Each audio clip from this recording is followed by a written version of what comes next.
Tout d'abord, recevez toutes et tous le salut fraternel de l'ensemble des syndicats CGT des Bouches-du-Rhône.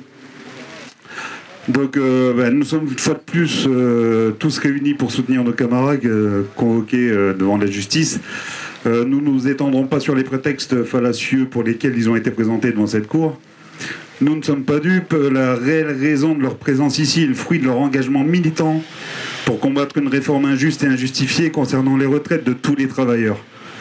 Le gouvernement et nos directions revanchardes face à ces mouvements de contestation importants et populaires n'ont trouvé comme arme que la discrimination, l'intimidation et la répression pour faire payer les acteurs de ces mobilisations, couper toute velléité et empêcher ceux qui souhaiteraient poursuivre le combat ou en débuter d'autres, car les attaques contre le monde du travail et les travailleurs ne manquent pas.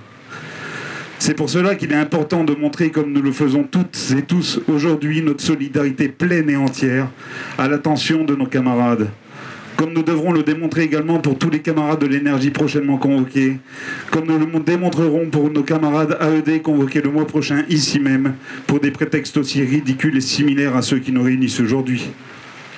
En cette période de commémoration de l'assassinat du groupe Manouchian, que l'on a voulu faire passer pour des terroristes, ces mêmes types de personnages veulent nous faire passer pour des ennemis de la nation.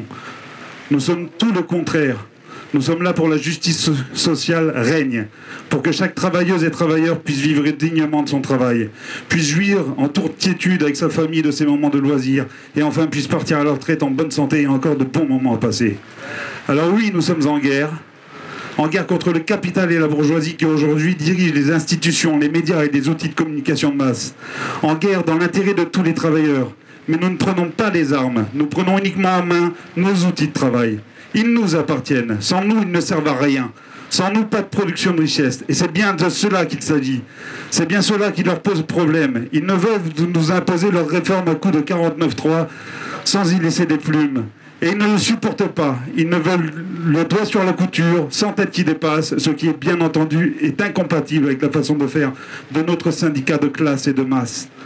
Cependant, ils ont la rancune tenace.